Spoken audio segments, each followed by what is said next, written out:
I'm Christian Abbott. I'm Nathan Lavender. I'm Sean Abbott. And this is the Red Mist Podcast.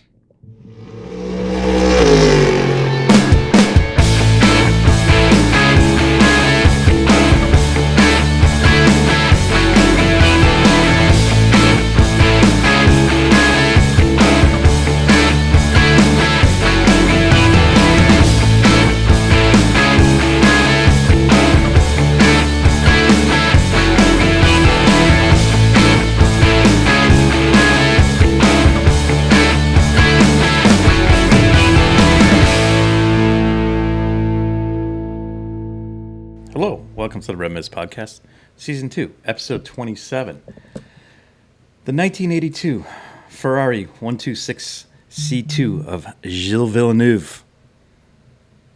Nate thought I was going to do the Rusty Wallace Kodiak Pontiac. 1989 championship winning car. Kodiak Pontiac, that's what you thought.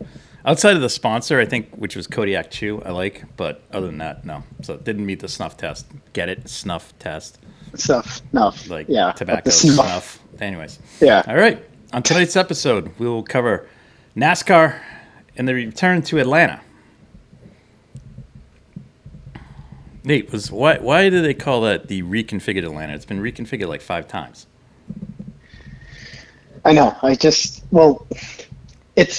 think the Atlanta before this one was pretty nice. Okay, so and it had close finishes all the time. The second iteration, not the third.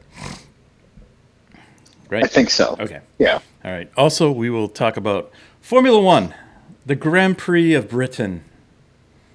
Did you watch it on Sky? Anyone? I did. You did. So you got tortured. I did. I watched it on F1 TV. It didn't get tortured, but it was, that was nice. There were 2 British guys on the podium, but anyways. But the Max train continues. We'll cover... Choo-choo. Good one. We'll cover WEC at Monza, the 6 hours. And finally, we'll talk about IMSA at Canadian Tire Motorsports Park, otherwise known as Mosport, over the weekend. And we'll look ahead to the Red Mist outing to Stafford Motor Speedway Thursday night in the SRX Series opener, along with some interesting F1 news and IndyCar news, as well as look ahead to Kartmania NHKA this weekend. Nate, let's start with NASCAR. It was a rain-shortened event, but there was no choice. It was like supposedly it was arc-like downpours. Or as they say, biblical. Certainly for Hendrick, right? Yes, I did find it funny that William Byron won, but in stage 1, William Byron was, cause of a yellow flag. Well, that's the thing. It's just, this is what NASCAR is. You think you're on strategy, but you're really right or not, right? Well, how else did Justin Haley finish second at Chicago? That's correct. And they all knew They all knew the rain was coming. So they did. The racing did up the ante, right? Yes. It got pretty intense. 100%. And I'll tell you who was getting really good was Martin Truex Jr. Yep. He was the first one to really check out the high line, like right next to the wall, kind of like the Homestead Miami line, where you rim around the outside. I saw Reddick up there a couple times. He was making it work too, but I don't think as consistent and often as Truex, because he really there was one restart where he passed 6 cars. Yeah. And he just made all sorts of moves. And don't get me wrong, it's great racing, but it's it is a hybrid to Daytona and Talladega racing. Yep. And it's pretty darn close to that. Right. I was really thinking Brad Keselowski was going to win this race. No biased opinion or anything, but he was up there. He did get a good finish. I think he finished 6th. Yeah. That is correct. Top 5. And at this rate, I'm just hoping the winners list kind of stays stagnant. Which it's I'm happy, but I'm not happy that William Byron won. So it's it's a double-edged sword almost. Yeah, I'm just it was. I like to see the whole grid by winners, but at the same time, Right. it's like, well, Brad. Yeah, and and Busher. he was being chased by 3 potential first-time winners for the season in Suarez, Allmendinger, and Michael McDowell. And Michael McDowell was strong. He really he made something happen, and he ended up finishing 4th. Another, I guess, sort of outsider that was in contention once people knew they were going to go for it, but had to make a pit stop was JJ Yeley. Right. I mean, the graphic, right? The not 2009 F1 World Champion. Right. I'm still sticking with that joke. I know, but I could not believe he was in the top 10. I mean, I think he was as high as 5th at one point. So it's safe to say that the guys that kind of finished up front. Now Byron, I think he was up front, basically because he had to reconfigure his strategy after the spin. But these other guys, right. I think were definitely on strategy, knowing that the race was going to rain was going to impact the race. That's how I view it. Right, and like I said, you saw the intensity pop up. Yeah. It was getting really out there. People were really trying to make it 3 wide if they can to make a move and carry that momentum. But it was just William Byron was ahead. Yeah. It rained. And that was the race was called, and so it was. I guess a lot of fans really enjoyed the race, right? I mean, it looked like it was good racing, right? So, I guess the only thing I find silly about this whole Atlanta configuration is they fixed something that was not broken, and I guess you're trying to have another super speedway race, but no one's trying to build it. So I guess this is the next best thing, I guess, to add more restrictor plate racing to the NASCAR calendar. Got it. Right. Speaking of restrictor plates, we're heading to New Hampshire. They had restrictor plates one time. Okay. Sorry, I'm just thinking. I'm thinking in my head, like, where's the next race? Like, and then I just can't believe it's actually allowed in. Yeah. Anyways, so sorry. Off tangent. Yeah. So all right. So that was kind of the Atlanta wrap up. We go off to New Hampshire this weekend. Hopefully, traffic will be light going to Canaan as opposed to Loudon, but we shall see. Let's take a quick peek at the standings. Fortunately, nothing has changed in terms of those locked in. We still have Harvick leading the points for the points. The non-winners. The non-winners, right. Yeah. The overall point leader is Will Byron, followed by Truex. And then Bad Brad is behind Chris Buescher. Ahead of. No, that's right. He's 1 point. He is he's by 2 points. 2 points. 2 points. 2 points. But look at this race for the 15th and 16th spot. And this is getting really close. What's sad is that SVG is not included. I don't like that. Or even if JJ Yeley won, he would not have been on the board. Oh, really? Oh, that's because bad. I guess he chose Xfinity. So we have to get get the dinger in there. Okay. Yeah. So, well, anyways, there we go. All right, off to New Hampshire this weekend. What is this called? What is this race called? The Crayon 200 or something? Yeah. No, it's Crayon 301. The Magic Mile, Sean. Come on. Is Crayola sponsoring it? Crayola crayons? It looks. Unless they have a completely different logo. All right. Okay, and just Crayon, and not Crayola. Crayola. Yeah. Crayon. All right, and just a quick NASCAR note here. It was announced today that Busch Light will be moving from Stewart Haas Racing, and its association there has ended. And I think it's good to start somewhere fresh with a newer, fresher thing because they've been Kevin Harvick's longtime sponsor. So I think they're looking to go someplace where they're going to get some mileage out of their sponsorship, and I think Trackhouse is the right place to be.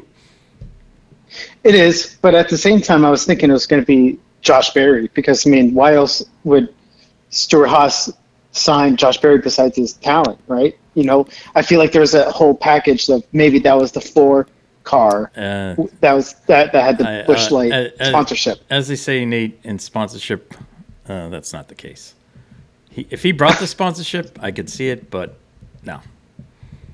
Right. No. So that's cool for Trackhouse, and I think that gives him more wiggle room for that 3rd car. Oh, there we go. For Trackhouse. Maybe SVG. Yeah. Right. And maybe but you know what? Maybe he'll bring Qantas as a sponsor. But I think SVG might go over to Stuart Haas maybe. No, he's coming here. He's coming to Trackhouse. He's gonna bring Red Bull. It's going to be one of the 2 teams, and I'll tell you, if that Red Bull thing happens, there's going to be another car after that in the pipeline, I would imagine. Yep.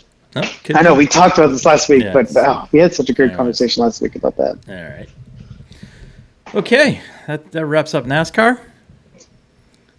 Great segment. Yeah, we didn't have. I didn't watch the truck race from Mid Ohio.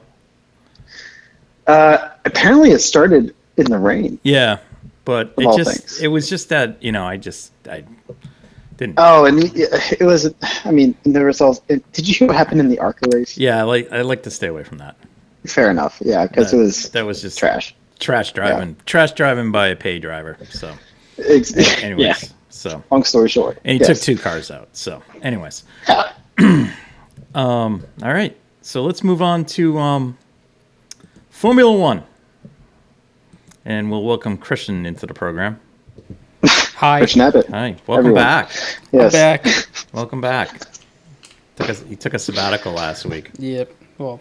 Yeah. Like half a week. Anyways, all right. So, what can we say about this weekend? Oh, pretty boring. Well, it was. I saw Brad Pitt. Yeah. Oh. You know the Sony Hayes. The top news out of this past week is that there was an 11th team on the grid. Oh, and the second top news was the I have never heard of this. Kara what? Who? Who's the one that dissed Martin Brundle? I don't know. Some nobody. Yeah, right. But Sam Ryder gets up there, decides like he's going to take over the grid walk, which he could have. Did a great job. Just boosting. Right. I'll be honest. I didn't even watch the grid walk. I don't care about I just saw. I don't watch it either. No. I just saw. I'm the one watching Sky. I was on YouTube and I saw the highlights. That's why it was kind of fun. I don't know. After, how bad was Crofty this weekend, Nate? Well, Lando Norris took the lead on the first lap. Oh God, that almost ended the world. I'll just say that. Yeah, let's play God Save the King. God Save the King. Yeah. What did they want? The podium? What did they want? The checkered flag flown right there? Well, I mean, the fans sounded like they wanted that way. Like once Max they turned up the volume on the fans, because it's just. I mean, the rest of the weekend was. I mean, I kind of thought Red Bull was kind of toying. Sergio Perez was. Oh, anyways. I mean, let's put it this way: there wasn't like a lot of urgency in their game, in practice P1, P2. No, P3. but that the car is known for being good in corners, and this isn't classified as like a corner heavy track. Yeah. It's much more high speed. Yeah, there's high speed corners, but it's like this is a race where if you're talking about engine, I would expect Mercedes or Ferrari to show up with a car. You mean the factory teams? Yes. Oh, the Mercedes engine did show up. No, I'm talking about the engine. It's like if you're talking about the strong suit stuff. Like I'm not.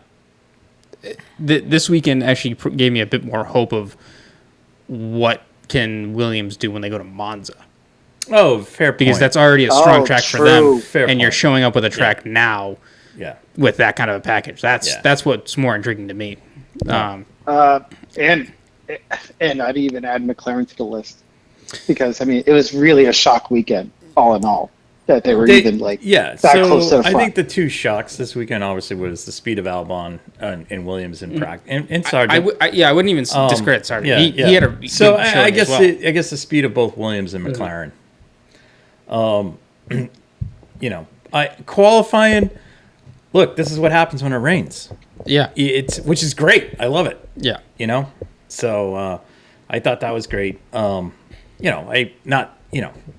Max did what Max did, got the pole. Yeah, but he still, that last lap he put in counted. Yeah. So it came down to the last lap. And, so it wasn't even like his lap was safe. Lando again built on what he did in practice. Yeah. Albon did the same thing. Piastri, I think, was more the Piastri. Sorry, really bad accent there. Piastri was really, I think, my surprise for qualifying. Yeah. And I mean, right. And Lando Norris was, he was provisional pole at the 9th hour. He really was. He almost got pole, and it was pretty darn close. Yep. And I was thinking, like, and it's like you think of this, and it's like flashbacks back to Monaco, right? Esteban Ocon or whoever, I guess, was about to get pole, and then Max puts on this monster third sector and just puts it to the top. Puts it to the top. Right. I think the two biggest, no-shows overall for the weekend were Aston and Ferrari. Well, right, and Fernando Alonso. I expected a little more out of 8th, Aston. I think, but me too. Me too. Big time. Well, I shouldn't say when I'm talking Aston, I'm talking Fernando because. Right, you do have to say Fernando. It's not Lance. It's kind of like talking about Red Bull, and it's just Max. We're also getting to a point where the tracks we're going to week by week are significantly different from one another. Right. And this is also the time where upgrades are being brought in. I will say this: I'm curious to see where Aston is at Hungary. I'm curious to see how this season plays out because McLaren over the past 2 races have definitely brought upgrades that seem to be working and have put them on a trajectory. But did they put them on a trajectory? Well, the trajectory being, I think they're peaking at Monza. Okay. Because I think they probably isolated this part of the season as where they can make the car most compliant. Let's just say, in terms of tracks. If you look at the tracks coming up, outside of, say, Zandvoort, you got Spa, which is very fast and flowing. Yeah, you got Spa and Monza. Those are two very high speed, fast flowing tracks. Yeah. Silverstone, fast flowing track. Mm-hmm. Hungary is tighter. You definitely need. That's the one where I expect Red Bull to just walk away. Yeah, that is very much. I expect them to walk away at Zandvoort too. Yeah. Yep. Yeah. So that's just my opinion on that. And sorry, by Red Bull I mean Max. Yeah. Or if Sergio makes it to Q2, right? Anyways, I'd like to let's just dwell on what happened. Now, all props to Mercedes this weekend. Mercedes or Mercedes engine? Mercedes, the team. Okay. From Brackley. Oh. Yeah, Sean? Huh? Well, Sean? They finished 3rd and 5th. Yeah, no, they... okay, but they were outdone by McLaren. Yes. Who finished 2nd and 4th. And considering after... FP1 and FP2, they were the slowest Mercedes engine-powered car on the grid. So yeah, and they said if it got warm, their car's junk. If it stays cool, their car's better. And relatively, it was kind of cool. Like temperature-wise. So, but anyways, again, race pace is different than one lap pace. Right. And that was my only concern with McLaren. I didn't know if it was all one lap pace. Right. But it turned out not to be. Right. And same with Williams. Right, because the highlight for Williams is FP2 because he had Alex Albon finish 3rd. Well, I think the whole Logan Sargent came in 5th. I think the whole weekend for them's a highlight because they finished 8th and 11th, which is much better than what they've been doing. And not like they lucked into those either. That was earned. Yeah, no, very much so. So, and the race itself, it was exciting at the outset. Lando got the lead. Yeah. But then it was just, at some point Max goes, fine, I'll sit and wait for DRS. And he sat and waited for DRS. Right. And, the way the race unfolded, it wasn't necessarily like Max walked away with it. No, he was able to manage the gap. Yeah, because he got out in front, but not mind the gap. He managed the gap. Yeah, I mean, because then Lando very British kept him honest, I would say, for most of the race. Yeah. And then the safety car midway, late way through. Now, that's credit to Lando. He was able to hold off Lewis. Yeah. And he was on different tires. And that was a lot of pressure. That was a lot of pressure, and on different tires. So yeah, and the opposite end of both tire compounds, because it was Lewis on the softs, and actually everyone else on the softs, and McLaren. I guess they have tire management or tire degradation issues, and they had to choose. I guess I ended up choosing the hard tire. I don't know if it was so much that. I think they used up. Yeah, I think they used up their allotment. So I think they thought a brand new hard versus a used soft was a better option. Yeah, I agree. So yeah. So I mean, from that standpoint, Perez is just. I agree with.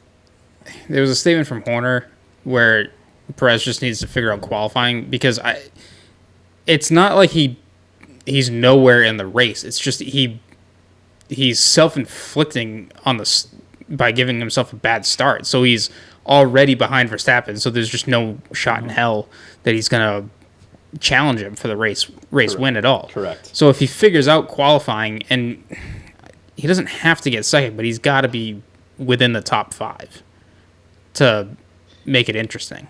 Well, and to secure second for the driver's points, right? Because, I mean, right. Right when the lights go out, he shoots himself in the foot, and now he has to do all this catching up, basically, right? Yeah. And so, in the race, right, I mean, safety car, I would say, helped him a lot.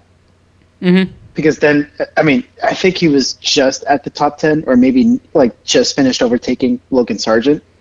Right. And then there was, the cars are bunched up, and he has the better car. So in the short run, right, I mean, that's his time to pounce. Or, I mean, in this case, on the final restart, right, he was able to overtake those guys at just, I guess, didn't have the right car. Let's say right car. But, like, not as much of a faster pace than the Red Bull. Mm-hmm. Yeah, it was definitely the safety car definitely helped out the it screwed over Piastri from a podium. Yeah, third through 6, aside from Piastri, it pretty much helped him out. Which again, that's the way it fell. Mm-hmm. So good for them for the strategy that they had play out. I mean, any race is hard work, talent, and then you always need a little bit of luck. But yeah. Right. So I got to tell you, it was a good race. I did like the action. Mm-hmm. Yeah, I think overall, like you said, Nate, it definitely kind of one of the better races. This was definitely one where I thought the grid as a whole was the closest it's been from front to back. Yeah. Because again, it's Max and Red Bull didn't necessarily walk away with it. It took Perez longer to get through the field, and he couldn't, just rocket his way through and get to the front. I mean, and then McLaren and Williams showed pace today, or on Sunday. I mean, the only two teams that are really a question right now is AlphaTauri and Alfa Romeo, because I don't know where any of their updates are going on the car and what they're trying to do, because it just seems like they're falling away from everyone. Williams is definitely taking a step ahead, and I don't know if it's just James Vowles or any other personnel that's been brought in, because I mean it's not just James that can turn the whole thing around. I think it's with him. It's definitely a. I think maybe it was organizational that he brought to the table. Mm-hmm. So that was I thought pretty good. just like I said, I think my two duds for the weekend were Aston and Ferrari. Yeah. Well, Ferrari couldn't even tell Carlos what plane they were on when he asked. Well, Carlos also. It was pretty comical. I thought it was the other way around. What didn't Ferrari tell Carlos that they were going to switch to Plan B, and Carlos was like, "I've forgotten what that one is." I don't. Oh yeah. You are right, actually. So I mean, that was definitely. I think I saw something like that on F1 memes or something on Instagram. It was. It didn't seem like. It seemed like the strategists were more on top of it than the drivers. So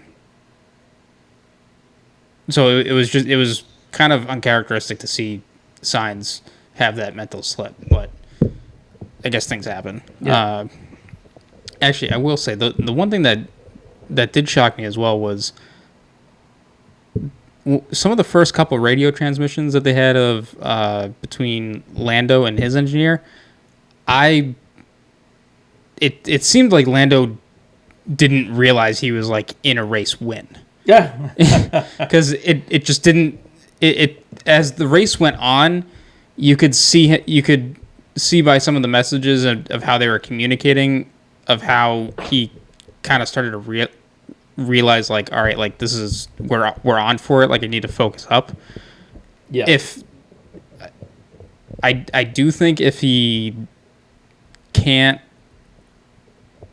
kind of think his way through the race a bit more and be, I think Max and this was a very uncharacteristic race for Carlos, but I think between Max and Carlos, they're the two mindsets I like to see in a driver, where they can actively think about how the race is going alongside with the engineer, because it's helpful to know, or it's helpful from the pit wall side to see a driver that engaged and actively thinking about it. You as the pit wall also don't want to be outthought by the driver, because then that shows that on the pit wall they're not doing that much either, because then you get into the Ferrari situation. Yeah. But I can't stand when a driver is just like, tell me what to do, because there is a line of like, right. you still play an integral part of the race. You can't just be told what to do, because then outside of driving, like, then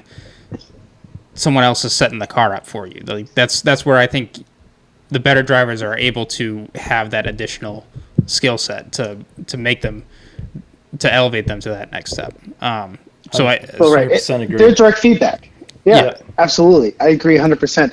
And because, I mean, really, the driver is really the quarterback, right? They're holding the football. Yep. And so it's more so like, how do we orchestrate this plan, right? Right. And so I agree with you 100%, Christian. Because he got the question a couple times of like, how long can you make the tires last? And obviously, if you don't know, then that's where the team is questioning their own data of like, okay, well, they're definitely hitting the cliff soon, but how soon? And if the driver can somehow miraculously pull more pace out of the tire, then you have a bit more options. But if it falls off quicker than anticipated, then you really got to think on your feet and hope you make the best decision, because you're even more of a time crunch. So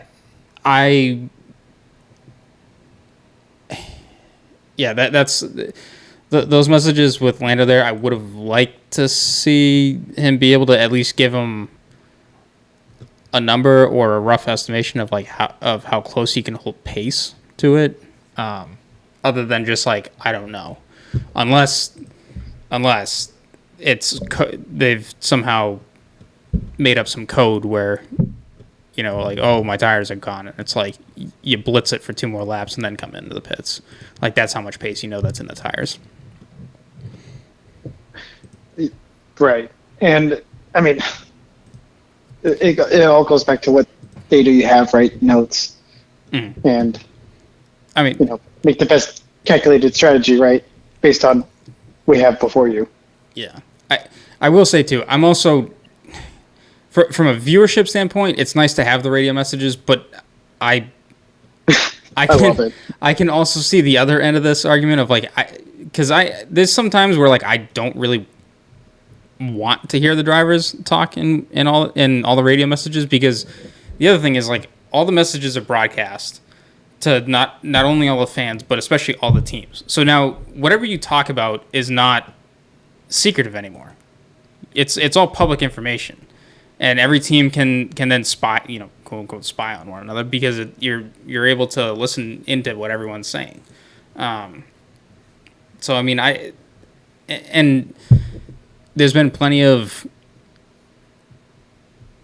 moments where drivers have been caught, being frustrated over the radio, saying stuff that they probably shouldn't, out to the world. Like, obviously, adrenaline runs, and you're gonna say stuff that you don't mean, but that's kind of where it's heat of the moment stuff. Yeah. And that's kind of where I'm like, I get it, because I feel like I understand that, but that's also like any sport, any athlete that has been in that kind of situation. Like you get that frustration, but it's also nice to be able to have a moment to yourself and not share that with everyone, because it's not a nice moment for anyone.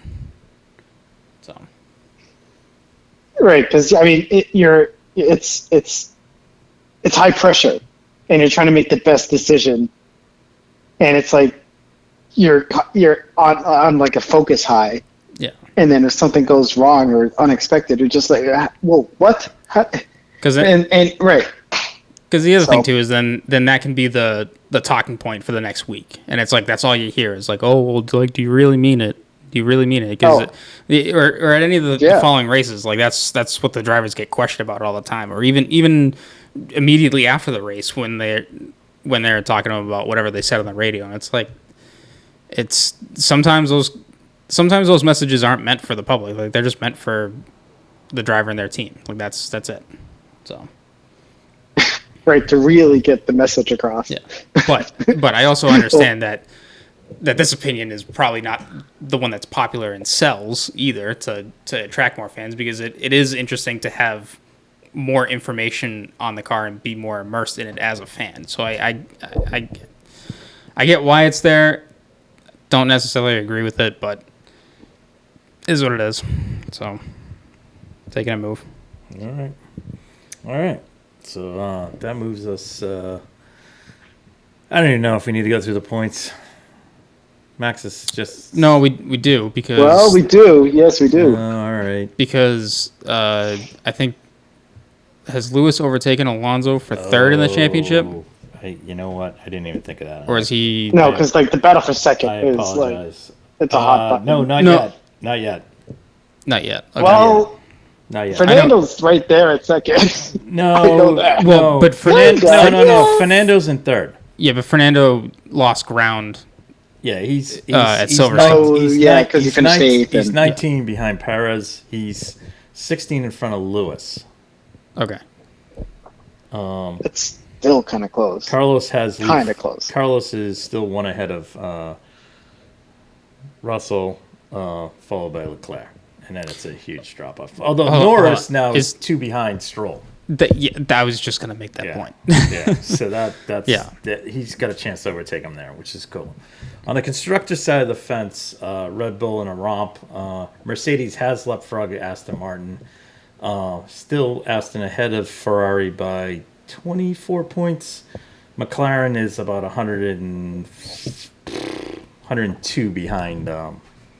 98 behind Ferrari. Mm-hmm. So that's kind of where we're at. Let's see how many mistakes Ferrari can make. And so we're off to Hungary, the Hungaroring next. Hungary? I believe so. In 2 weeks. And then we have one more race after that. Is that Spa? Spa. And then we have the mid-season break? And then the mid-season break. Okay. And then at the end of August, we return to Zandvoort. All right, let's move on to the WEC I stole that from the This Week in Sports Car guys. I was going to say very good, Sean. That was nice. All credit to Marshall Pruitt and Graham Goodwin on that one. Yeah. no copyright infringement there. This weekend, this was at Monza, so very heightened race with the success that Ferrari had at Le Mans, and Toyota took it to them all weekend. Yeah, They did not.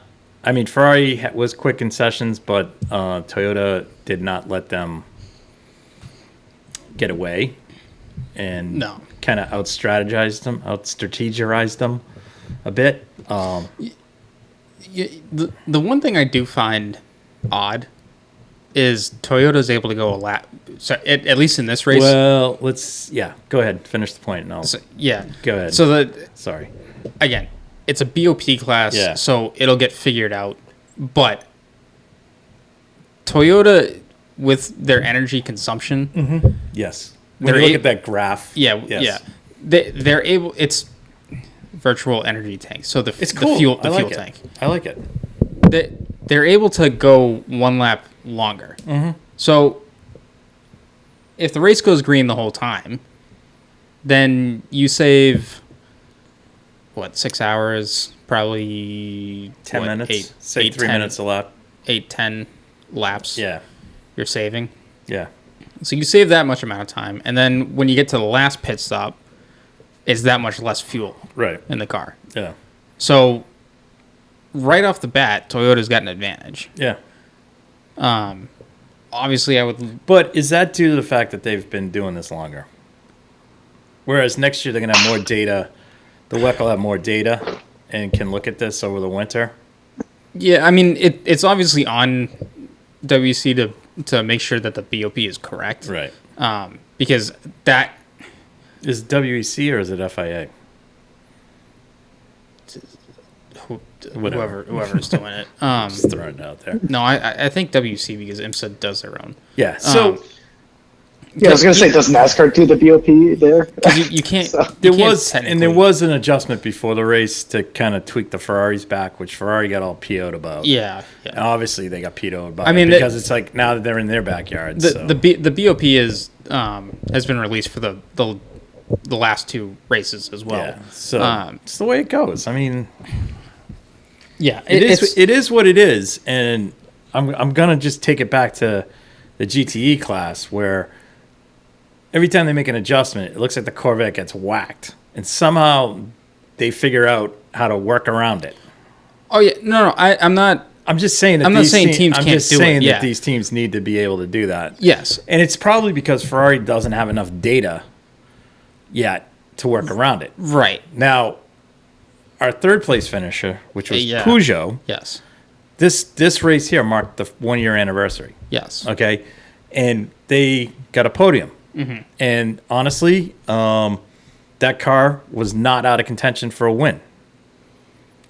No, but it was also. This is by the design philosophy of the car. This is a track. But it doesn't. It doesn't. At the end of the day, whatever their BOP was, whatever this, and this, they worked around it. So, congrats to them. Toyota, they wanted to come back strong, and they did. So simple as that. Ferrari, had an issue with one of their cars. The 51 car, which kind of pushed it back a bit. Mm-hmm. And then, Toyota had one car drop out. Right. So, I don't know. I mean, and I don't want to, the other thing is, everyone's getting all antsy about Porsche, Again, this is the first year in the new format, same as Ferrari. Okay? Right. I expect next year to be a totally different story. The one team I think next year you're probably not going to see struggle that's a new debutante will be the BMW will finish better than the Lamborghini. It will do better in most races because of the data it's gathering in IMSA. Yeah, I can see that. I mean, and even get maybe surprise. The only thing that's different is the tire and the tracks. Okay, but overall, the WRT team, which will run the car over in WEC will be in a better position than some of the teams are. They're in the better position than the Cadillac is going to be this year or whatever. So I expect them to. I don't expect them to win a race, but I expect them to be far better off than what Peugeot was when they first came in, what Lamborghini's going to be like. So okay, yeah. From that standpoint, that's what I'm talking about. Yeah, so. Because you're not coming right out of the gate and doing testing on these tracks. That's correct. Right. Well, even for starters, they had the 24 hours of Daytona, which was their 24-hour test session. But the problem in IMSA is, well, one of the differences, there's a different tire that's used. Right. So that comes out. That plays a difference. Obviously, the tracks are different and all that. Cadillac had a huge struggle at this race. I think this is where it's hurting them only running one car. Yeah. And I think it's hurting them running one car. I think they need to run 4 cars. Well, Ganassi does. Yeah, two in IMSA, two in WEC. Sorry, you can't just because you're running another car with a Action Express. Yes. In IMSA, they're not like.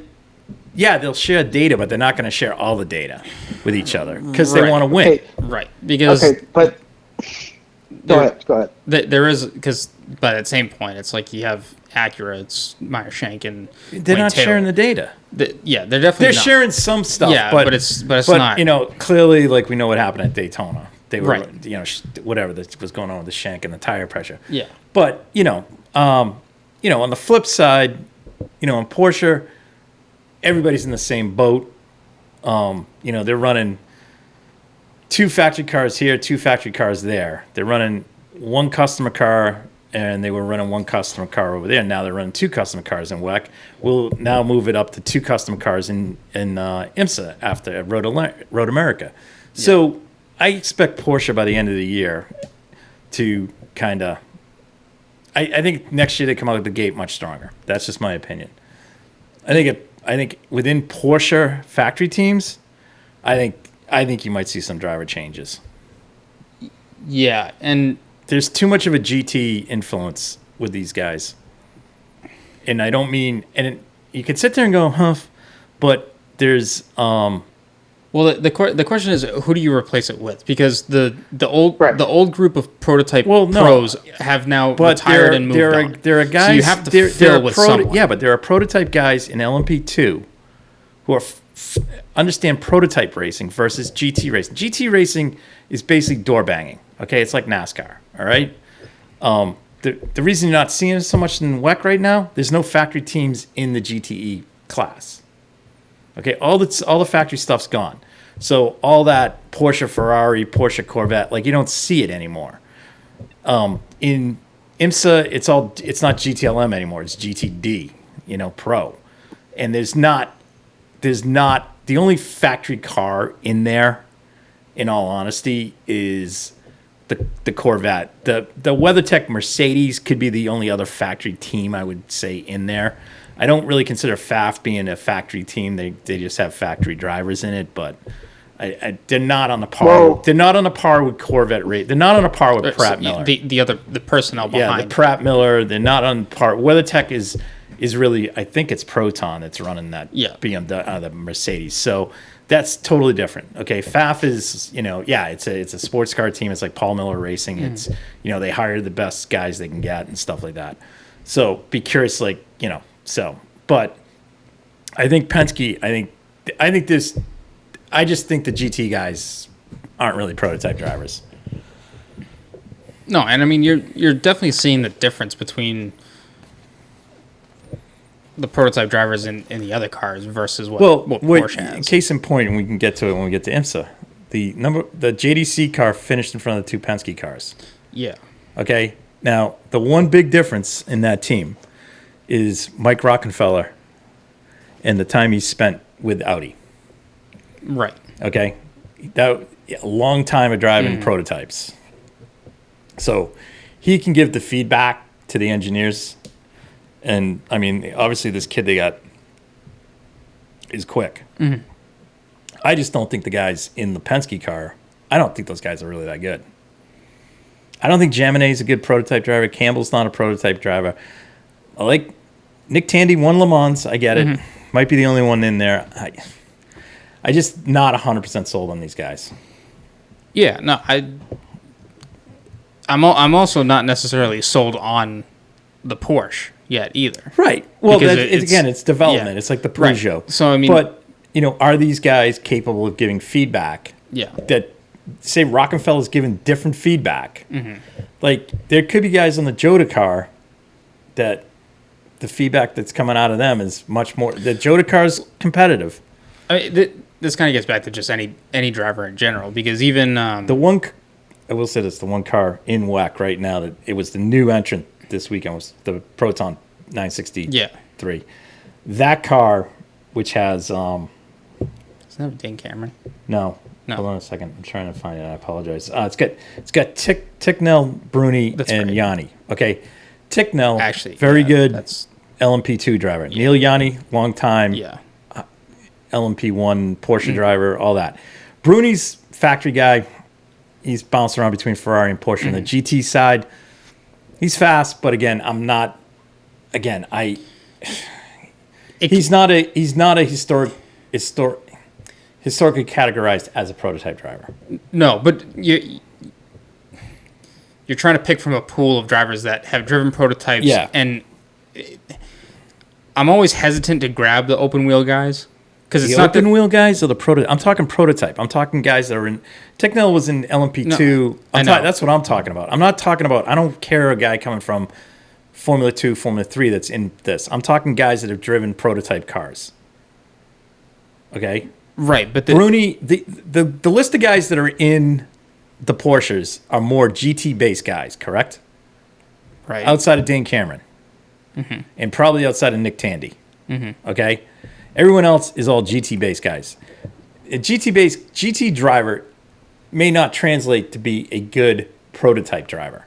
Correct. Okay, so if I was to take, say, Tom Blomqvist and Colin Brown just put them in a Porsche, Penske Porsche. I mean, I know they're in the Acura.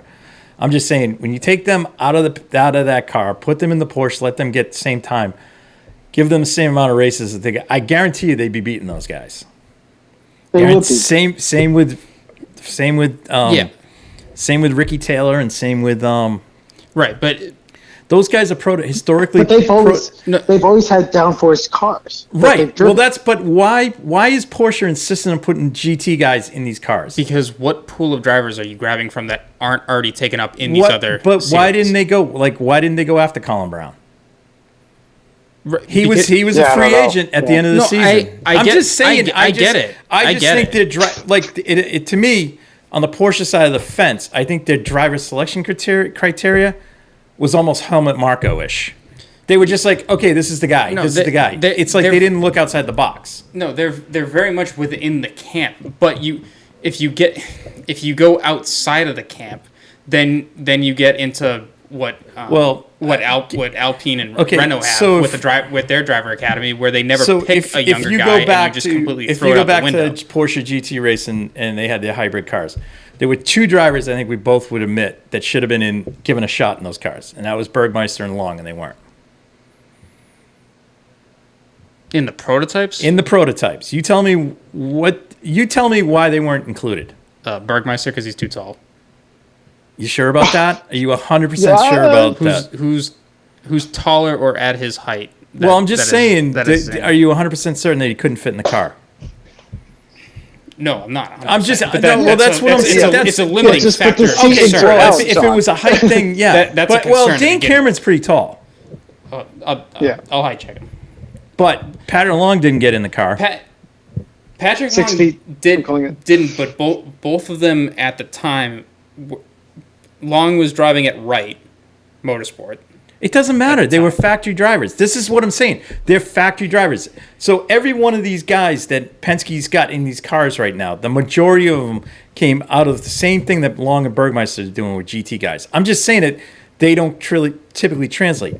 The Ferrari guys have a good mixture where they have Giovinazzi, who's raced Formula 1 and stuff. Those guys are kind of mixed up. Nicholas Nielsen proved himself in LMP2 cars.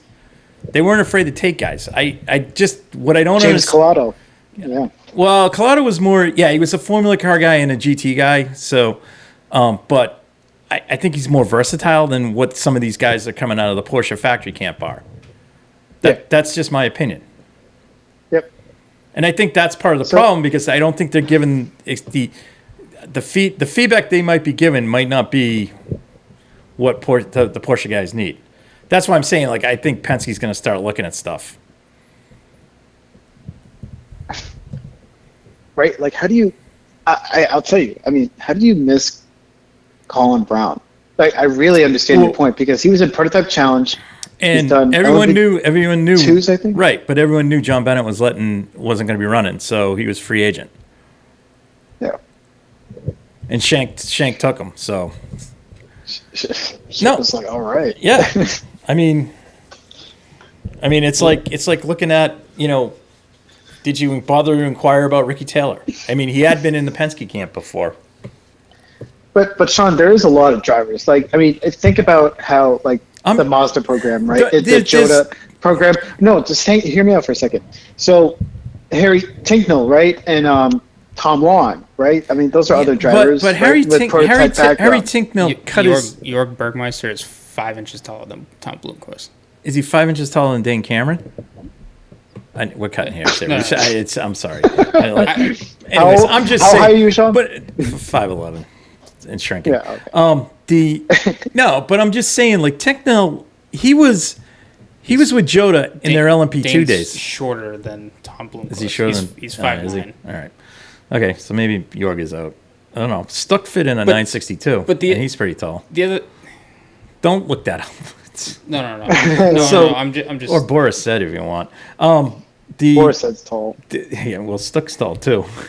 I'm just saying, these guys, like, I don't know. I'm just thinking that's part of the issue there. That's just I'm just going down that route, because the only guy I see on the Penske team outside of is Lauderer and Cameron.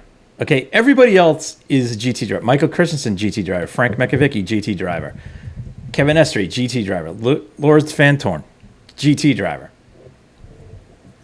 They're all GT drivers. Right, but then how is Porsche supposed to develop their next group of prototype drivers? I get it, but, like, how do you put more GT drivers in your cars versus P2? Like, if you put one GT guy in that car and the other two are prototype-centric guys, you'd be better off. That's all I'm saying. I mean, if they put Dane Cameron in there with Ricky Taylor, I'm just saying, and you put Vantor in there, I don't know, whatever. I'm just saying, I just think that the feedback is, what they're trying to do is like trying to, they're trying to equate it to a GT car. I just don't think they're giving the right feedback. That's all. So getting back to Patrick Long, Jorg Bergmeister, I think Jorg is 5 years older than Long. So I don't, not that age is really a thing in sports car racing, yeah. But I could definitely see that. Also, the way that Long's role in Porsche, I'm reading the Alvin Springer book, and that's one of the things says in the book is that one of the persons that should have been put in that 919 is Patrick Long. Yes, no. I think Long is a better shot of being in there than Bergmeister. Right. Okay, that's fine. But I'm just saying that but a lot of time, none of those guys at that time in that 919, none of those guys were part of the GT factory program. No. Yeah, I mean, yeah. The only one I think that was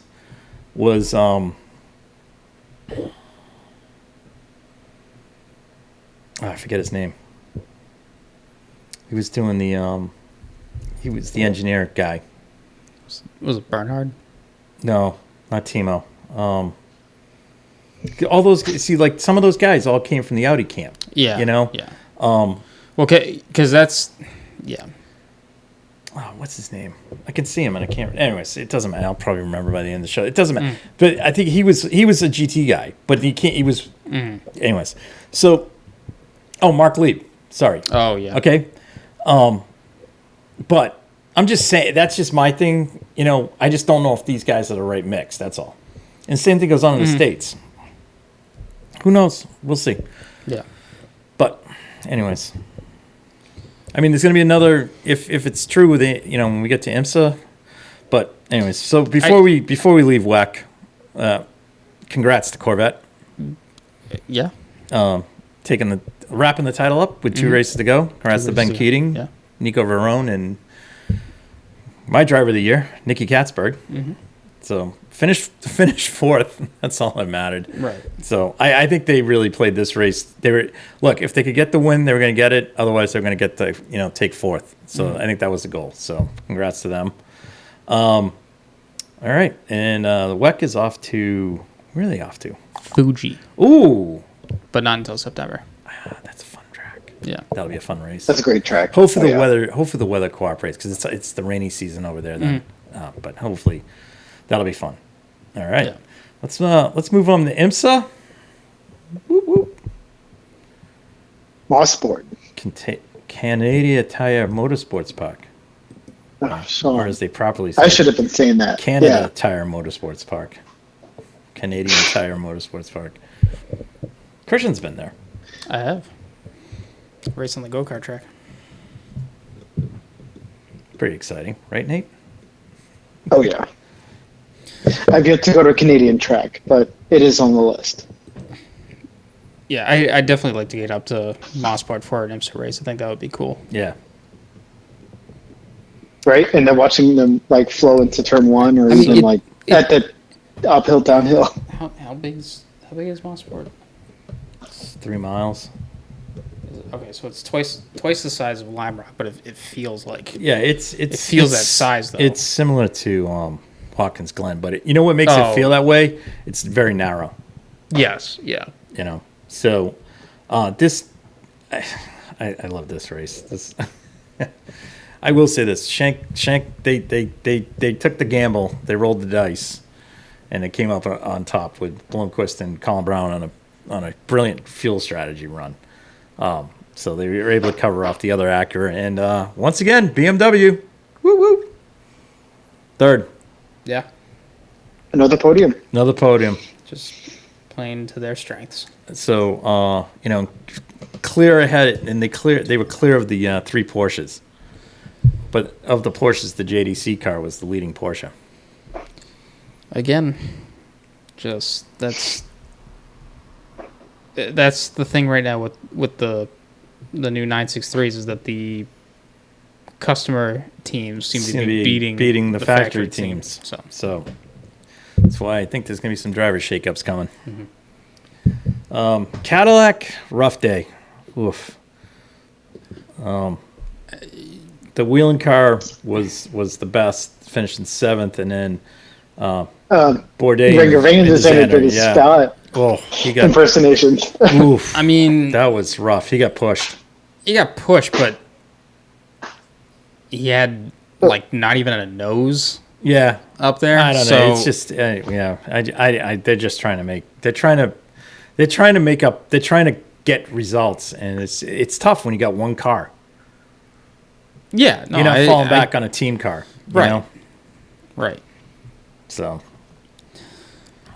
and then we had LMP3, Gar Robinson and Felipe Fraga. It was a little bit of a pushing argy-bargy there between the 74 Riley car and the JR3 car. So it wasn't with Garrett Grist, who's really good. That didn't go too well. There was a little bit of weren't too happy. Let's put it that way. There was some once again the BMW of Augusta Fafus.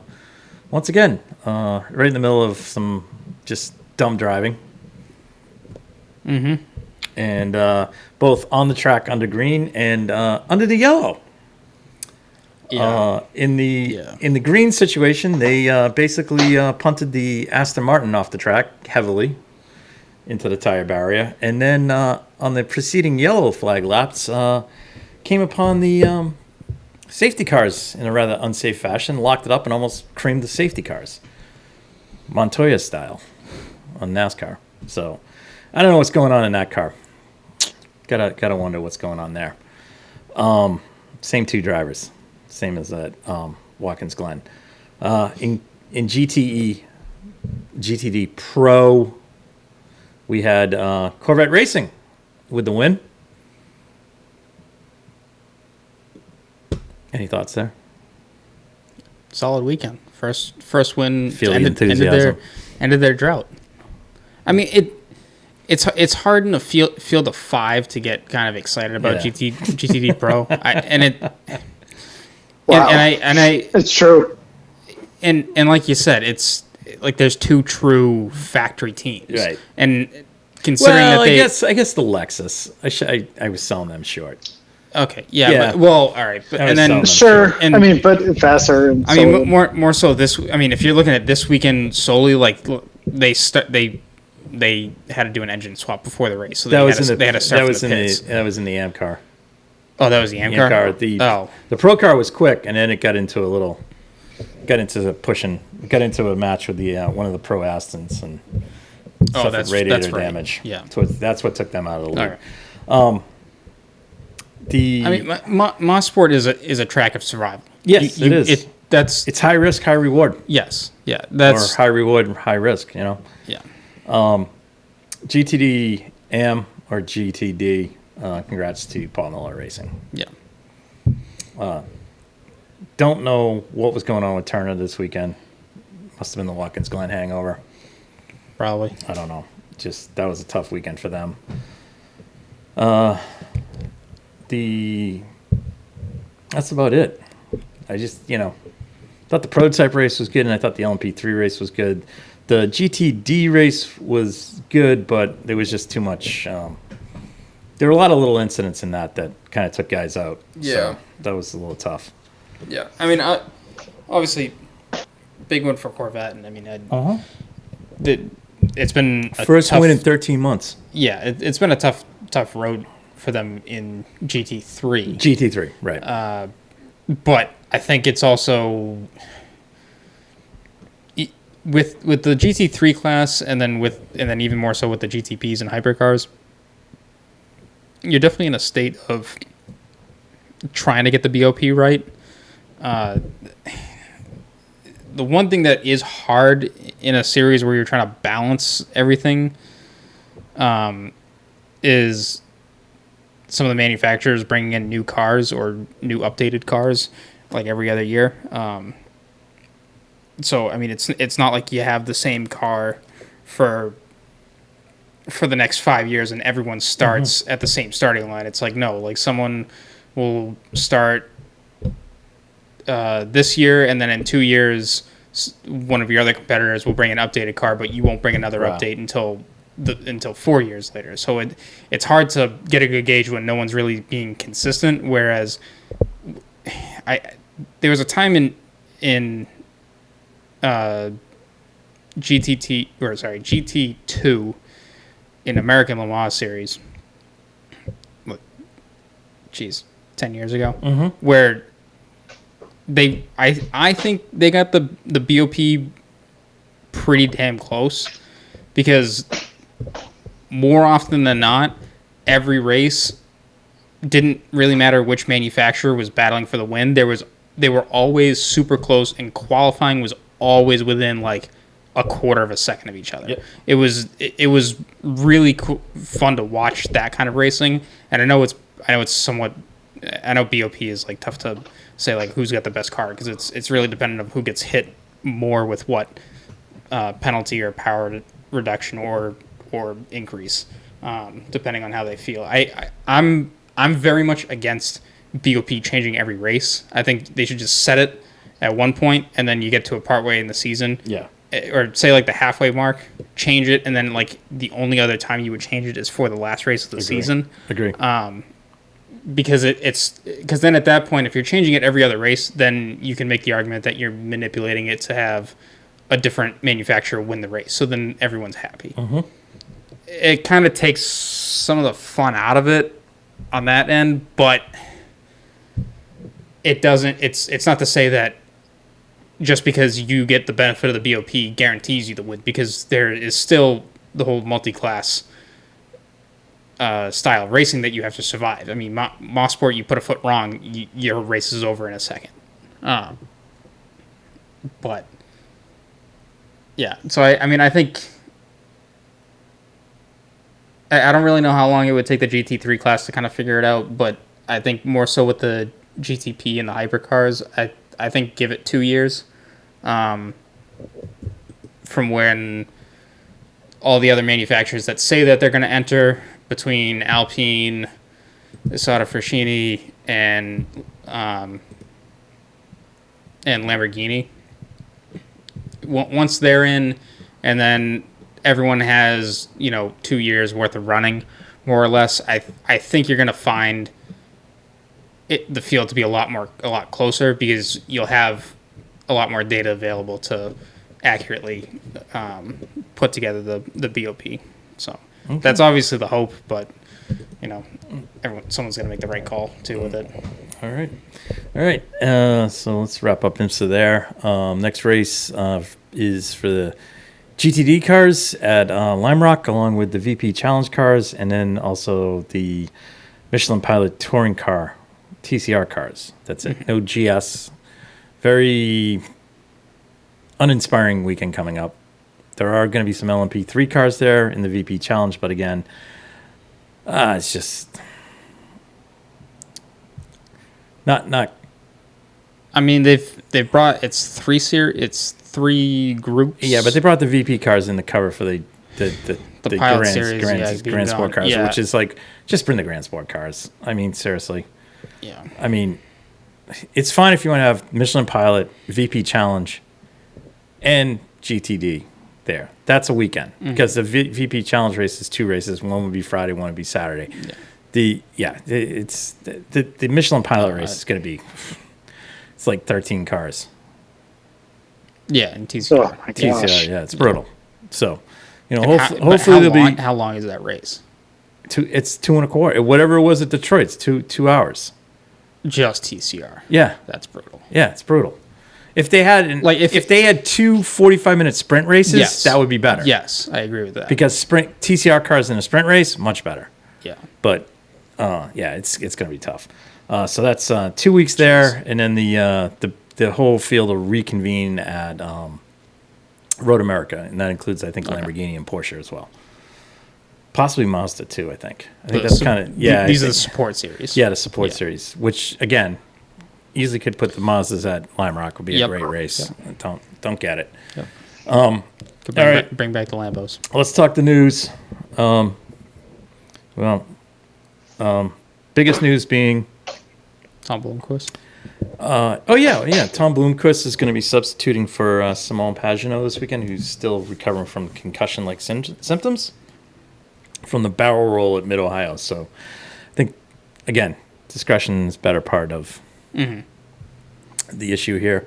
But that is something that Tom Blomqvist has It's going to be a tough. said he wants to do. It's going to be a tough race for Tom. I think if it was at Mid-Ohio, Yeah. be a little bit easier. But I think the street course at Mid-Ohio is going to be a toughie for him. Yeah. So hopefully he has a good finish and But they stays out of trouble.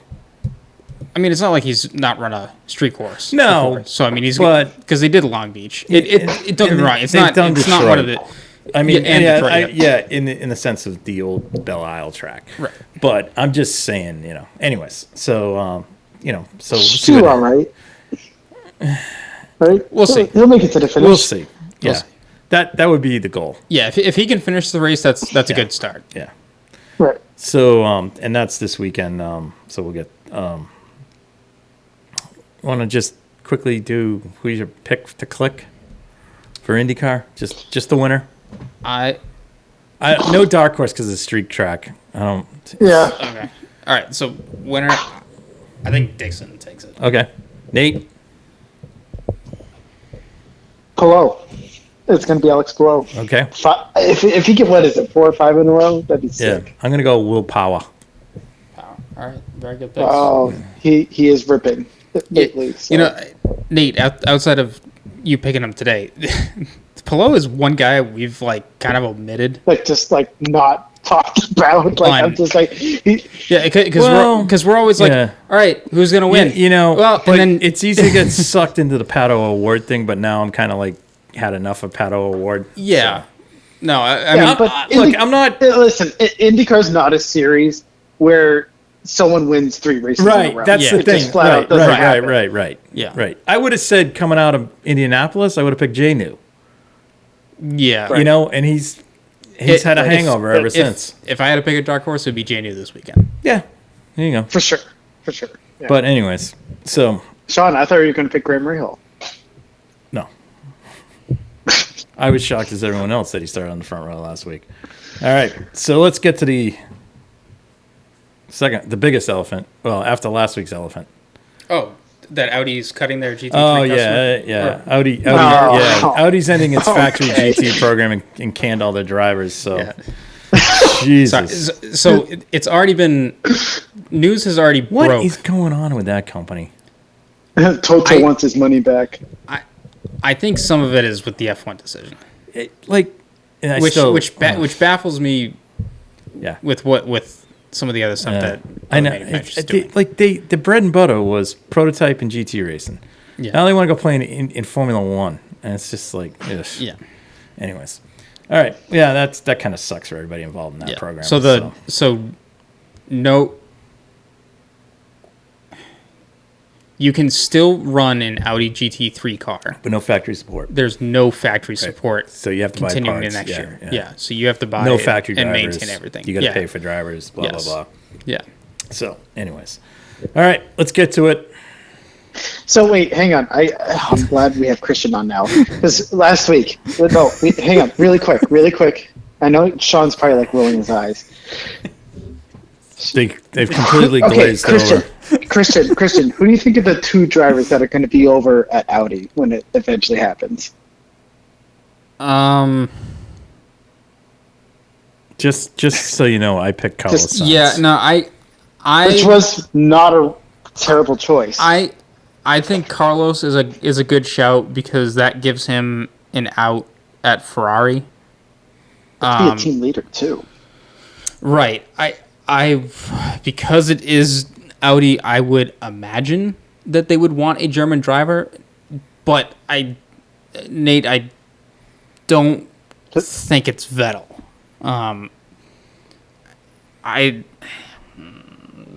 It's tough. 2-3 years Sean out. brought up a good point, and it's like, okay, Zhou Guanyu is probably going to be there as their number 2 Because it's China. because of the Chinese car market. Mm-hmm. So that makes a lot of sense. But Yeah. I think now it's between I know you guys think more so Carlos Sainz, which I mean, don't get me wrong, I think it's a great choice. But I mean, if you're a manufacturer team like this, don't you want someone with a lot of experience? I'm not saying Carlos Sainz doesn't have that. No, You also have the backing of a home driver. Yeah, I don't think Vettel's the heart's problem in with Vettel is you're talking about in 2 years' time. If he doesn't come back either next year or in 25, I think It's like, why is he back? Why is he coming Right. back? Yeah. Yeah. Because I mean, how long was Schumacher out? Not Mick, Michael. How long Michael was at his? Mercedes. Yeah. How long was his? It wasn't long. It was like 2, maybe 3 years. I'm 2's yelling at me more. I think it's 2011. Okay, so No, then, actually, it's 2010, 11, and 12. I think, and I don't think he did 2013 because then I think Lewis signed on or Yeah. that or No, in you're right. 2014. You're right.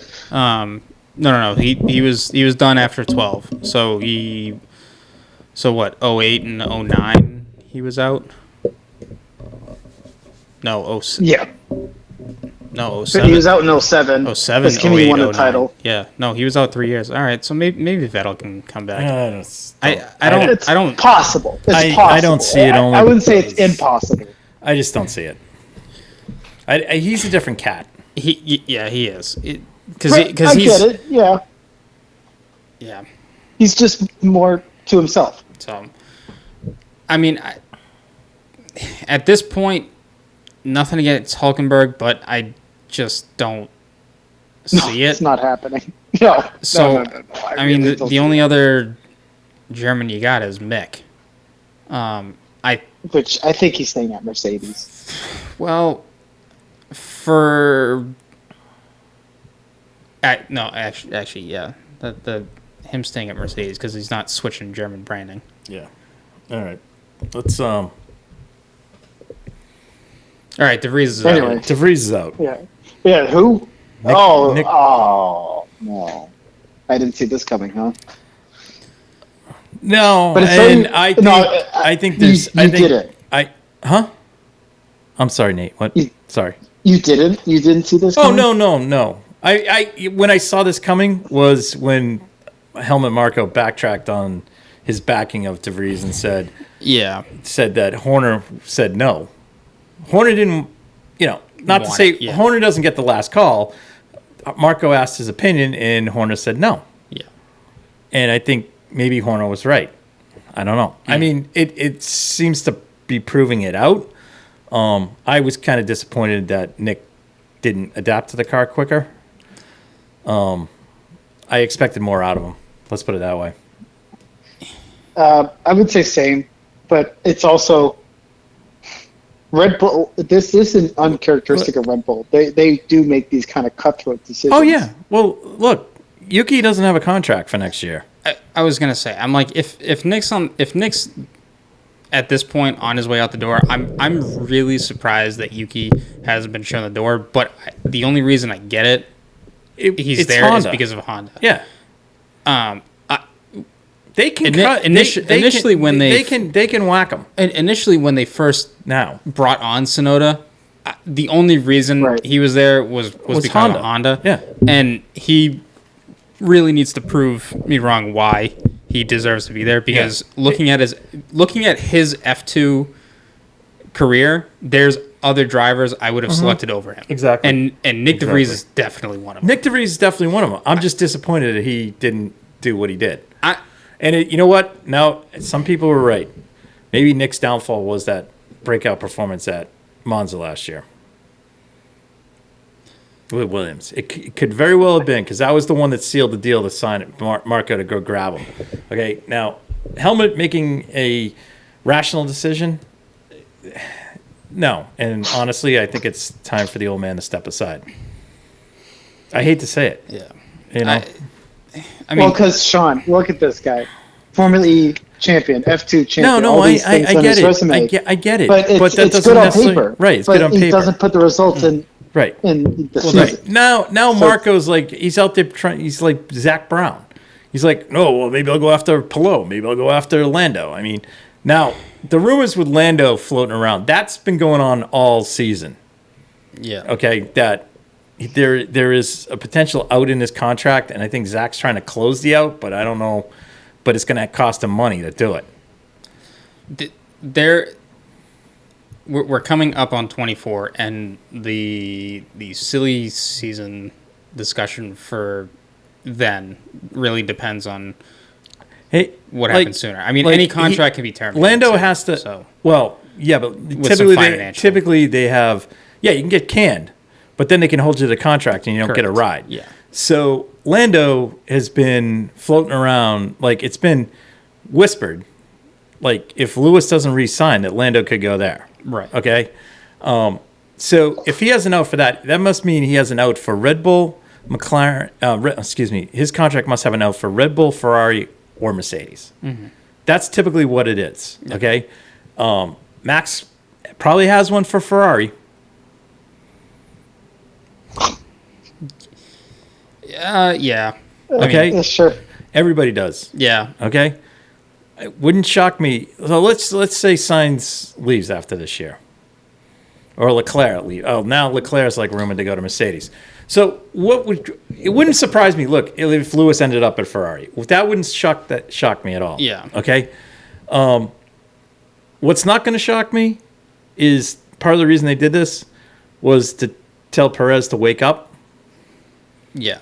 And I'll tell you what, if he does not respond, he's out at the end of the season. They're not going to cut. He's not out because there's no way. Like AlphaTauri going to Red Bull's not worrying about the reaction they're going to get at Zandvoort that De Vries is gone because they got favorite son number 1 Max there. Okay, going to Mexico, that could be ugly. Mm-hmm. Okay, so I don't see that happening, and but Sergio's got to do it, or he's gone. Yeah, no, he's definitely got to step up. I mean, and I mean, he's got to do it this season. He's gone. He's gone because earlier in this season, when I was listening to the box and neutrals, they were pulling up stats about Vettel and Weber. Yeah, and Perez has been there long enough, or as long as Weber was at Red Bull. So it's a fair first and second driver comparison between the two. But yeah, Perez has now had more races at Red Bull than Mark Webber has. Mm-hmm. And so if that's not an indication of it can be time, I don't know. Yeah. Now I think he's already blown it. I think at the last straw that broke on the camel's back was his performance at Red Bull Ring, their backyard. Yeah, I think, Nate, it's been the last 5 races, to tell you the truth. Yeah, I mean, well, it's been consistently bad. He can. The only way this is 5 or 6 races. The only way he proves himself is if he makes the championship interesting by the end of the year. Right. But Verstappen is also at the point where he is now. He can now mathematically finish second the rest of the races out and still win the championship. Yeah. So even if Red Bull finishes 1-2, Perez wins from here on out, which is a long stretch in itself. Max can still win the title. So you're now telling Perez you have to be perfect in order to keep your seat, because if he's not, then the gap just looks stupid. Well, I 100% agree with them. And the only argument that they've had right now is saying, well, we're not worried about Perez because of where he stands in the standings. That's fine. You can make that claim all you want, but now you're into the territory of what Hamilton and Bottas was. Right.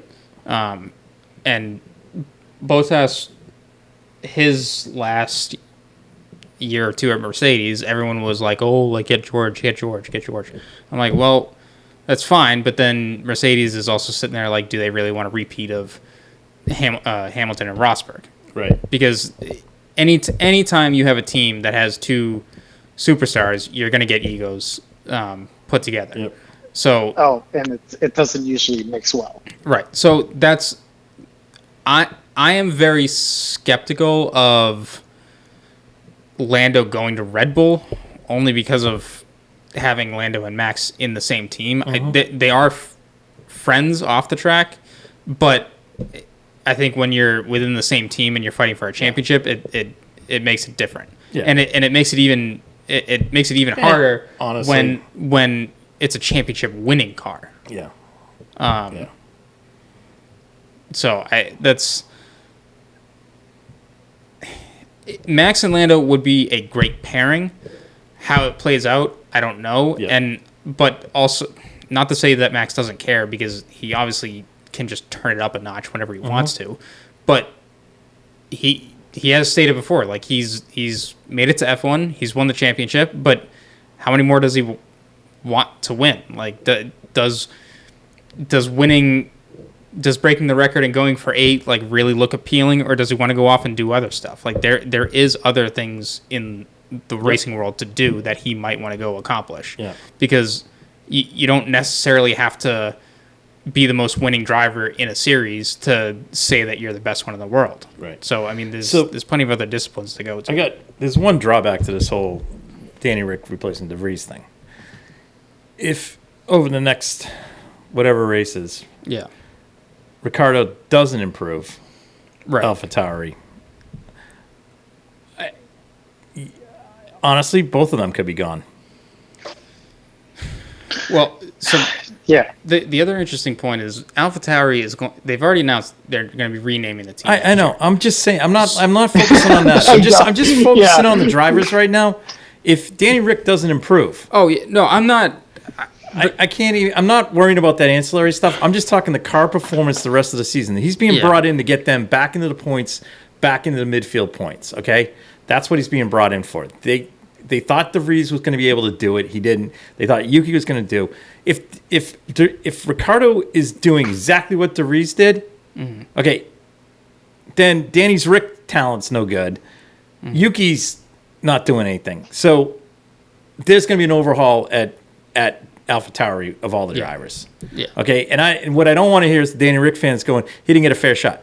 If he can't get in the car, provide the feedback necessary to make this car better, then and not get them in points, I'm not lifting them out of this, then they're both dead in the water. Yeah. I mean, the team needs to bring up updates though to the car. So however the development but goes maybe with they're the bringing. car, What if they're bringing the depends. updates and these two guys can't give them the feedback? No, that's fine. That's fine. But I don't know what AlphaTauri has in store. For I the understand updates, that, but so. if the team's bringing the parts, and if you can't provide the feedback, you're not going to go anywhere. Right. It's not. It's like But you if said. the It's upgrades aren't enough, then I understand that, but it's like what you said earlier, where there's a difference. Max and Carlos in a race are much better calling strategy. Everyone else seems to be out of the ballpark on what's going on. Okay. The same thing happens when you're doing the car. It's not like you can't just jump in because the engineer said it's good to go. You got to Max gives feedback constantly. right. I never hear from these other guys. All I hear is, "Oh, tires went." Well, but Max is very specific about what's going on. Well, and even Max's comments of the smallest thing that he always complains about, it can always be the tiniest thing that they talk about. But that's what you want. Correct. And it's always relative. It doesn't mean that it's fatal. It means it's not what it was a lap ago. Right. But, I don't know. I'm just saying maybe there's just a huge clear-cut difference between Verstappen and everybody else. Because actually the one story that I like about Michael Schumacher was that he reported a characteristic in the car. It was it was terrible through the slow stuff. Do it all the time. And they couldn't. There was nothing visible until they brought it back to the factory, Right. stripped the There's very few whole drivers- chassis down, and found a small crack in the. There's in the very top. few drivers that can drive through a car's faults. The only driver I can see, and I'm dating myself with this, is Gilles Villeneuve. Okay? The guy did not care. Oh, no. You know who? Montoya is the only other one. Montoya could care less. You put a piece of junk in front of him, he'll drive it. Okay? And he'll make it. Not even Fred. Yeah, maybe. I don't know. I don't know. I just haven't heard enough from Fred radio. We hear all the funny stuff that he says, but we never hear the instant stuff, the interesting stuff. Yeah, all the technical stuff. But but the difference is, I don't know. But I'm just saying, Danny Ric's he better hit the ground running. Yeah. Okay, I'm sorry, but Well, he has Monza coming up. So. no, it doesn't matter. No, it doesn't matter. He's And- gonna they got to I hit the know, ground but- running at Hungary. Yeah, I know. I know. I'm finishing telling you, behind the Haas and the Alfa Romeo is not going to cut it. it's not going to do it. No, it's not going to do it. First step. And I'll tell you, Danny Ricciardo has won at Hungary. He knows his track very Nate, well, and I think winning he can in deliver a great result. The only car he won in a surprise was the McLaren. Yeah. Okay. If he wins in an AlphaTauri, then God love him. Right. But he just because he won there doesn't mean he's going to do that. Like when they go to Monza, that doesn't mean he's going to do well. Right. It was him I in the car. understand that. Him in the car hit the sweet spot. The first step he needs to do He's got to get points. is beat Yuki. Beat Yuki and get points He has to establish. He has to beat establish Yuki. number one driver in the team. by a mile. Yes, that's step number one. Step number two is then beating the teams that are at the bottom. Yeah. So Yeah, I'm just saying that this, it all, it sounds all hunky dory, because there's the Ricciardo love factor out there. I love Danny Ric too, yeah, but Yeah. He's got to step in and do it. Yeah. All right, because him and Yuki. I mean, look, Red Bull could have one veteran driver standing at the end of the day between these two teams, and that's going to be Max. Yeah. At the end of the season, all three of these guys could be gone. Yeah. I mean, yeah. if Red Well, Bull's and then what? Bring Liam Lawson, right? If you bring in Liam Lawson, do you have him at AlphaTauri or Red Bull? Where do you I don't begin know that? because you got to see who you can get elsewhere. Right. the discussion of bringing Liam in also depends on what they're doing with AlphaTauri. Yeah, Because, I don't again, know. if for sure. the team name But- is changing next year, does that mean that they've been bought out To or what, are they? Andretti Global Autosport? You never know. Well, well, hang on. So I think if Red Bull continues their trend, I think what they have going on is maybe Daniel Ricciardo's never going to go to Red Bull. Maybe he's the next Jean-Eric Vergne or Pierre Gasly at He's AlphaTauri. Yeah, but you can't have somebody sitting there like that. That's just taking up space. But that's what they do, Sean. They fire people halfway through the season, and then they keep people stagnant at AlphaTauri. Well, that's the problem. You can also say that's what Fernando's doing. That's what Lewis is doing. Like, it's just, if you're going to play the age game like that. Like I said, the team, he's got to hit the ground run. If he's going to prove himself, he's got to hit the ground run and outperform. That's what he has to do. Otherwise, it's a failure. Sure. Okay? He's not. Then he's definitely where he was with McLaren. He's washed up. Yeah. I mean, I would. I've always. I mean, hey. I make Daniel Ricciardo jokes here and there, like how he should have maybe gone to Haas, but you know he does bring a great personality to the grid. Right? No. I'm just saying this is my opinion on it, but the reality of the situation is, Red Bull's subsidizing both teams, so I think it's there. I don't know. I just think there's going to be some big changes. I mean, this is the first one, and this is definitely a shot across Perez's bow to tell him to wake up. Yeah. Because I think he's sitting there thinking that he's just because he's got a contract for another year, he's safe. I mean, between. No, I don't think he's safe. No, I'm saying he thinks he's safe. I don't see any urgency in his driving, Nate. Yeah. Maybe he's trying too hard. And this is where the results are coming from. No, I don't think. I think the first wake up call is this Daniel Ricciardo stuff. Actually, that's what I'm saying. That's what I'm saying. Yeah. No, I know. Because if he doesn't respond at the Hungaroring, if we have another Q3, even Q2 and out, he's gone. He's not going to go before Mexico. He's going to be in the team at least. He'll finish the season. He's going to finish the season. Okay, they're not going. They're just going to let it go. There's no other driver that they're going to replace him. They're not because they want to get. He can get them points, but he's not going to get them the point haul they want. Yeah. So he better respond to this because if he doesn't, the only other thing Red Bull can even think about doing is swapping Perez and Ricciardo. But they're not going to do that.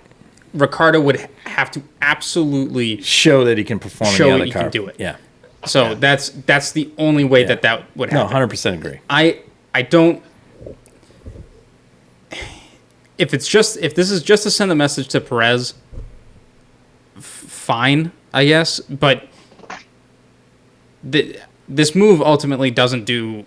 I don't think really does anything depending on what their future plans are for AlphaTauri, because I don't think it's good. I mean, well, it's not good PR for Marco in this situation because it's like you're canning a driver after you gave him a chance and you're not even giving him a full season. A full season. You're not even giving him a full season, and this is the part of the calendar, the European Tour, the European leg that I thought if anywhere of the excuse of, well, he needs time to adapt to the car, he doesn't know the tracks or the car. Like, this is the time of, like, the tracks.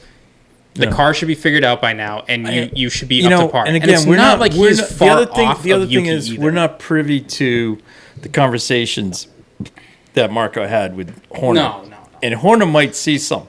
Yeah.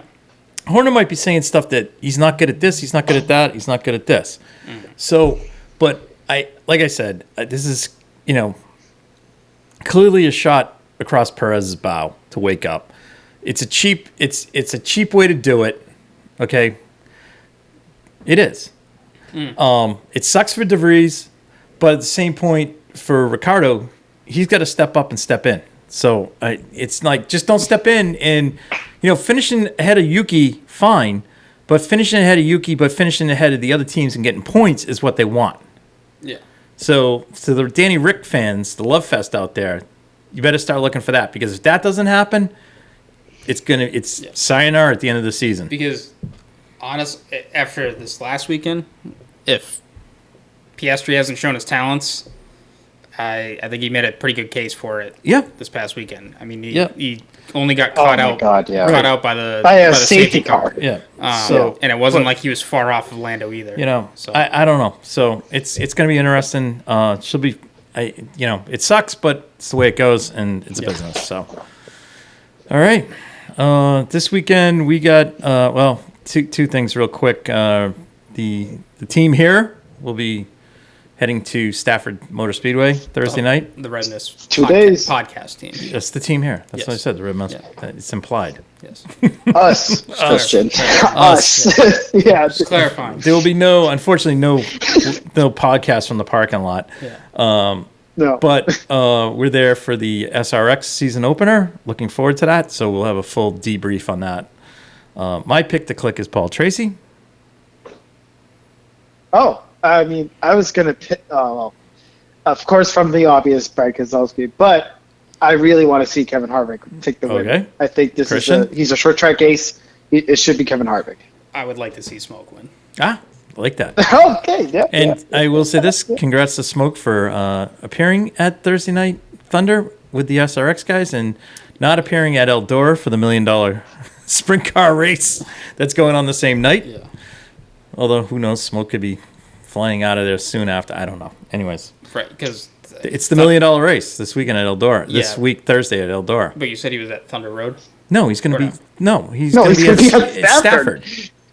It's this Thursday night. No. I know, but sorry. Oh, I've been. What are you thinking? I'm alluding to the fact that today there was some flooding with. I'm Vermont, not. So I know in Vermont. So well, so Thunder Road is. Could be in, could be out. We don't know. Could be not. But right. Yeah. I mean, there are other tracks in New England that they could go to. Yes, but I don't know. People we'll see. Tickets. I know. So, so who knows? But looking forward to that. We also this weekend, knock on wood, hopefully not rain interrupted, will be Kartmania with NHKA. Practice qualifying on Saturday, and then our race on Sunday in World Formula half hour and race in Tag Senior half hour. So we'll see how those goes. And it's on the big course. Yeah. So hopefully it won't rain, but we'll see. Because when it rains, Sweet. We don't know. Anyways, so that's it. Yep. All right. So we look forward to talking to everybody. We got IndyCar at Toronto, NASCAR at New Hampshire. That's about it. That's it this weekend. SRX at Stafford. Yep. So, all right. So we'll talk to everyone next week. Good night. Thank you guys for listening to the Redness Podcast, hosted by Christian Abbott, Sean Abbott, and Nathan Lavin. It's produced by Christian Abbott, and music is by Alex Wart and Harrison Tate.